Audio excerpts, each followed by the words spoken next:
Welcome to Heart of the Matter Radio with author and host Cynthia L. Simmons. How does a godly woman live in a world out of sync? Cynthia digs into the issues women face in our complex culture to set a path through the chaos. It's for women seeking the elegance of God's wisdom. So prepare yourself to listen, learn, and rest. Now here's your host, Cynthia L. Simmons. As moms and wives, we cannot function at our peak capacity if our safety and security is threatened, especially at home. There are times when husbands abuse their wives, and that is a serious problem. Today I have with me Victoria Cure, and she endured physical abuse for years before she sought help. Welcome, Victoria. Thank you so much, Cynthia. Victoria, why don't women report abuse? Actually, that's a misconception. Women do report abuse, but most times it's overlooked and nothing is done about it.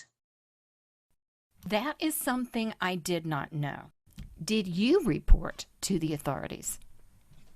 I did. I can speak for myself, and I advocate now for special needs survivors, and they do, but when nothing gets done to help them get out of their situation, they lose the hope to keep trying and getting that help. I understood, and I could be wrong, that once you went to ER with the injuries and reported that the individual who caused it would be put in jail. It depends on the situation. Mine didn't go that way. Cynthia, I know that in the civilian sector, you can go to the hospital. The hospital is required to contact the police investigate. They can incarcerate the perpetrator at that point, but he could get out on bail. He could get a restraining order put against him. And then to him, it's just a piece of paper. In a civilian situation. So that makes me think that perhaps you were in the military at the time and not in a civilian situation? At the time, no, I was a military wife. Oh, so it's different for military wives. So what happens to a military wife who reports abuse? I can speak on behalf of myself and tell you nothing. Nothing. No, ma'am. Oh, scary. It is. It's very scary. And I understand you were injured too. I mean, this wasn't anything small. No, ma'am. I've had, without scaring you off with the number, I've hit almost 100 surgeries to correct what has been done. And they still didn't get involved? Oh my goodness, that just blows me away. They did, per se, when it comes to, oh, we know what he did, but what did you do to make him mad? Why didn't you just do whatever he asked? He actually broke my nose on the installation in front of his captain, and the captain didn't do anything. They just kind of shrugged their shoulders about it. I've told the captain numerous times that this person was going to kill me. It was my husband. I was pregnant at the time, and nothing got done. He confessed to it, but it was like he was untouchable. And I've learned over the years since that 1 in 4 military families actually come out and discuss the fact that they're in an abusive situation, men and women, but nothing gets done about it. And if that's what happens, and you're looking at 1 in 4 that come out, how many don't come out? My goodness, that is unbelievable. So can you describe some of the things that happened? I got married. I did everything the good Christian way in regard to the fact that I didn't live with him until after we were married. I was traveling with work, so that was a factor as well. But I didn't move in until after we were married. Shortly after we got married, I got pregnant. And that's when the abuse started. And the first time I was just dumbfounded. I was floored, Cynthia. I was like, that didn't just happen to me. I didn't just no. And then the next time was, really? And it just kind of escalated. He escalated as time went on. And 1 hit, 5 hits, 10 hits, they're not okay. I don't care if it's just 1, 10, none of it is justified. So he escalated in regards from it, went from a slap to a busted lip, a black eye, dislocated shoulder.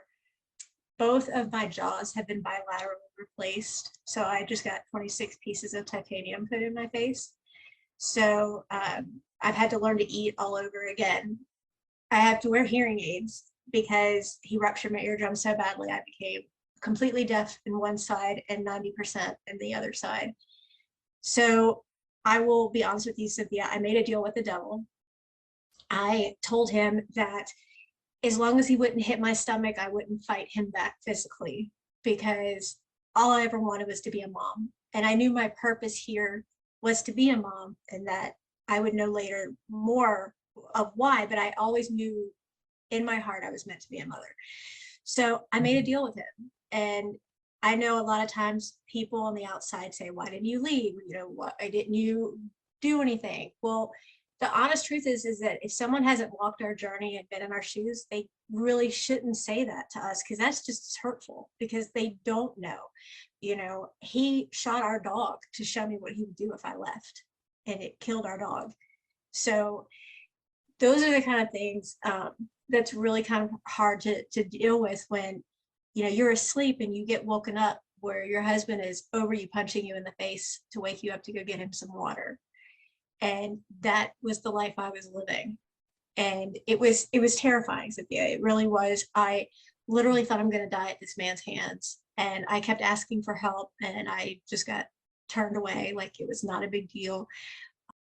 I was always wearing the sunglasses. I literally became that battered woman I never thought I would be. I would be in 80-degree weather wearing turtlenecks to a corporate job. I was wearing sunglasses all the time. I jumped at every noise that you heard.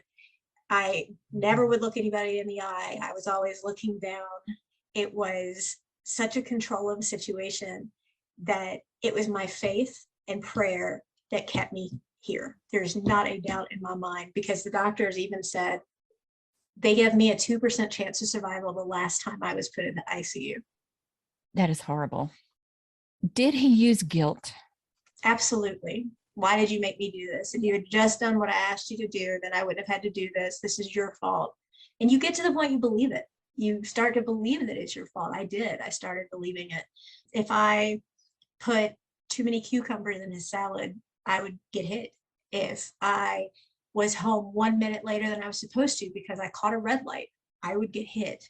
It didn't matter. Dinner was supposed to be on at a certain time. You know, I knew for a fact that he was having extracurricular affairs on the side. And you know what, Cynthia, I repented my sins, but I okayed it. And a lot of people judged me for that. But my reason was that if he was out having an affair, he wasn't home beating me and my unborn child. And some people thought that was just a horrible thing for me to say. Okay, my husband that I took vows with. Well, I took vows with my husband and I took vows with the Lord. I didn't take vows that I would be his punching ground to release his anger on. So yeah, go out, don't be home, so that I can maybe have a night off. And I rarely got a night without being either stabbed or choked or suffocated, strangled, assaulted intimately, things of that nature. I really honestly used to just lay there and wish that it would just be over with, because I couldn't take it anymore. So the fact that you were repeatedly going in for medical care, that did not set off any alarms in the military? No, and I'll tell you why that was. At first, I was only allowed to see a female doctor, and I couldn't see an African-American doctor. To me, if you're a person, you're a person, you're a doctor. You know, right. You're qualified. Not with him. He was extremely racist, and I had a female OBGYN who was fantastic. But when he would injure me, he would take me to the military hospital. And when they would go in, and he would say, oh, my wife is so clumsy being pregnant, you know, I need your help.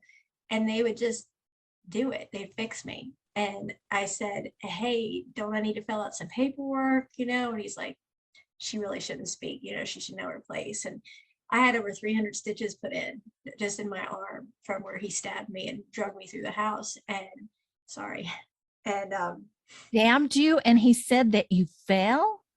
Well, no, he would just tell everybody I was clumsy and I would fall. Or he didn't say anything at that one, on that one where I got stabbed. I got stabbed a dozen times over the course of the time I was there. He you know, would just say, you're so ugly, nobody's ever going to want you, everybody feels bad for me because I'm with you, you should be honored to have me. just this whole big spiel of, he's so much greater than I. And so I would go to the military hospital, and he blamed me when he found out that I was pregnant with a girl. Like, it was, my choice. I just wanted a child, and he wanted a son. And that was a big thing. That was my fault too. And I paid the price for that. So when I went to the military hospital, I always said, I need to fill this out. And it was almost how it appeared, but it wasn't. And I hope you understand what I'm saying. It was almost as if they were so accustomed to doing this for the wives or the husbands, or, whoever was injured, that it was like second nature. Nobody filled out the paperwork about it. It was just like, oh, hey, oh, do this for me and I'll do this for you. If you help me just clean this up. Because if you went to the civilian side, I'm sure, they would have called the police, but a soldier doesn't have civilian rights. And I didn't know that. So what happens, kind of jumping ahead, he put me into the ICU, and I was told I wasn't going to make it. I was completely unrecognizable. He dislocated my shoulder, my jaw, my nose. I had a busted lip. He kicked me across the room. I now have what's called secondary concussion syndrome from all the concussions from him slamming my head. So he kept putting me in and out of consciousness, and I ended up with a DVT of my leg. And what ended up being said was that if the clot split, then they wouldn't have time, to save me, because it would kill me. So I had to lay incredibly still.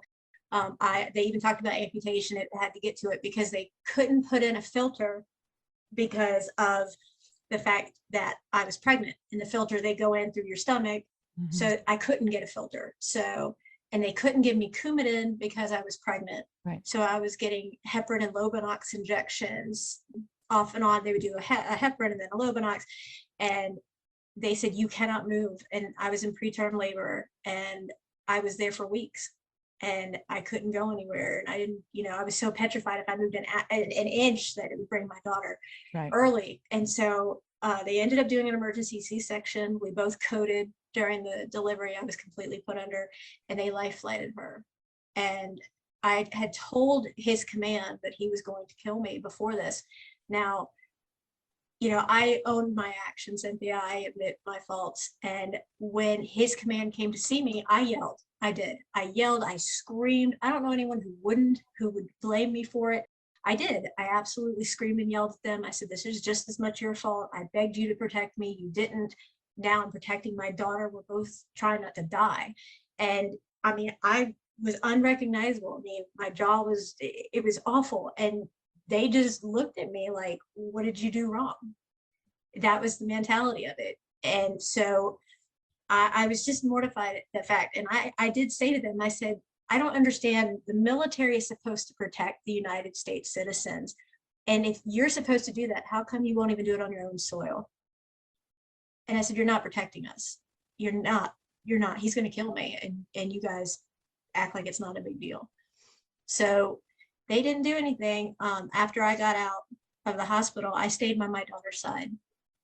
And I wouldn't leave. She was in the NICU, and I wouldn't leave her side. And I started fighting the military. I started fighting the courts. I went to the civilian sector, and I had a fabulous female detective who was just blown away. And it wasn't a he said, she said thing. It was because I had so much evidence. And the detective asked me, why do you have so much of this? Like, you have an abundance amount of proof, and it's a little, standoffish as to why you have so much. And I said, well, it's because every time I would go and say, this is what's happening, here's proof, they turn their head. So when it happened again, I got more proof. And it just kept going because I thought maybe this will turn a light bulb on to somebody and they'll help me. So I just kept getting more and more and more proof. And I had pictures. My OBGYN wrote affidavits saying that they saw him beat me in their office, and that the bruises were consistent with domestic violence, that they took pictures of my bruises, and one was a boot print, and it was obviously a boot. And so the female detective said that makes sense. And so she went and they locked him up on numerous felony counts. And then we went over to the bind over hearing, and it was released on a technicality. I didn't know that a civilian officer can't just pursue it. My understanding was that CID and the MPs are supposed to do a joint investigation and then reach out and work with the civilian sector at that point and decide. And that's not how it happened. So he basically got away with it again. Good grief. That that is unbelievable. Is it because he was well liked? No, he wasn't liked at all. Everybody was scared of him. Maybe that was it. Maybe they were afraid he'd beat them up. Wouldn't surprise me. Wow. And so did you see other military wives suffering like this? Not to this extent. If I wanted to go to the mall or something, I had to call him and he had to verify that's where I was. And if I bought anything, I had to show him a receipt that that's where I was. I was told where and when I couldn't go. And he followed me to my office every day to make sure I was going where I was supposed to go. And I was only allowed to talk to only very certain few wives. So he isolated you. That's not absolutely. Yeah. And so when I would talk to the wives, they were going through more of an emotional abusive situation. And they understood, I understood, and it was just kind of a support thing from afar. But I mean, I just am dumbfounded at the fact the military didn't do anything at all. I got his rights were terminated through the courts for my daughter, thank God. So he can't be anywhere near. We both have permanent restraining orders against him, but the military released him on a medical discharge, and he gets benefits the rest of his life, and they give us nothing. Wow. So, but you had to do that through the courts, right? Yes, ma'am. That is amazing. You're going to give advice now. If you see a woman who is in this situation, maybe she's another military wife, what advice would you give to her? I would first sit and listen to her, because Cynthia, nobody does that. They don't listen. They just give their opinions. They just say, hey, this is what you need to do. People need to know that you're there for them, that you support them, that I would say, that tiny little inner flicker of light that you have going on that you feel is dimming out, it's not. And that tiny little light can light up even the darkest sky. And if you believe and you have faith, you're going to get through it, you will. And the first step you've already taken, because you're here and you're wanting to talk about it. You're wanting to look at your options. So let's look at your options. Why don't you take a minute and know that this is your safe haven, and what you say to me is safe. You have my ears, you have my shoulder, you have my hand. Let's just talk and let me be there for you, because that is invaluable. The one thing that we have is our word. And most people don't believe it. It's, well, you made him mad. You did this. If you had just done what he wanted, this wouldn't have happened. So for us to have somebody and say, forget tomorrow, forget next week. So for an hour, just talk to me, tell me what you're going through. Let me be there as your sounding board. It would mean the world. I didn't have that. So I take the time and listen, and then say, do you have a safety plan in place? And there are different safety plans, and they're not necessarily safe. So do you have one? When I meet with people now, I give them little trinkets, and one of them is like the key, and then I have a motivational coin. And the reason I do it that way is because if they haven't left their attacker or abuser yet, depending on the situation, that person will not know that they're seeing anyone for help, because it doesn't state domestic violence. It doesn't say anything. But I tell them that key is the key to their future. It is the key to open up their way out.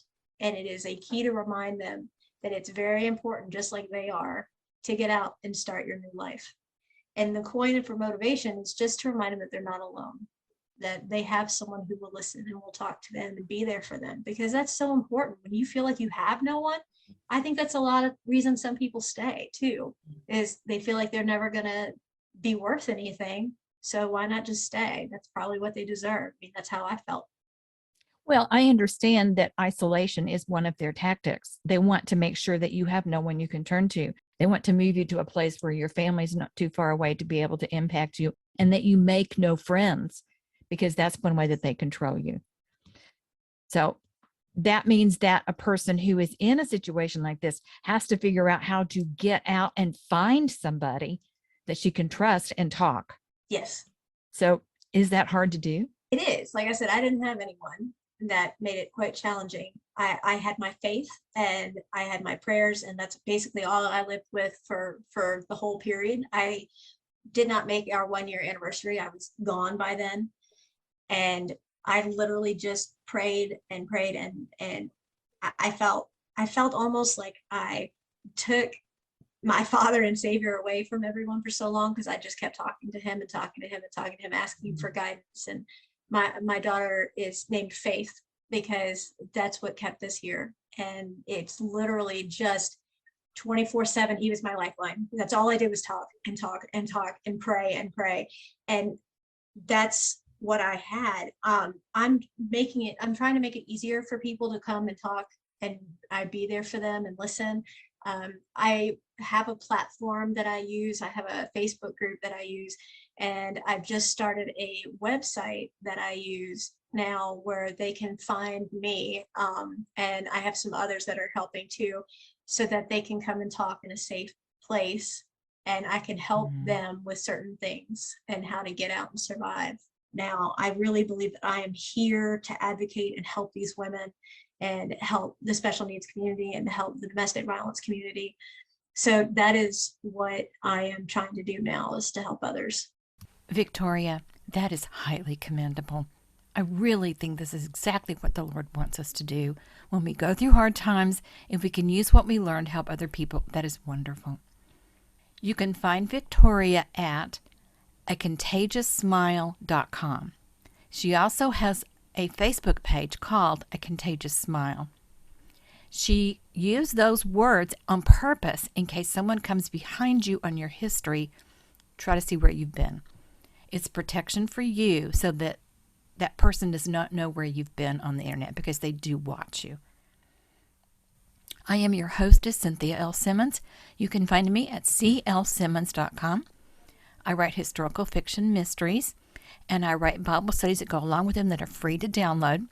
You can also find curriculum on my website for homeschool moms, and lots of other stuff that will keep you informed and encouraged. So I hope you'll check out my website, and hope to see you again next week. Thank you so much for listening. You've been listening to Heart of the Matter Radio with Cynthia L. Simmons. Your comments and questions are always welcome.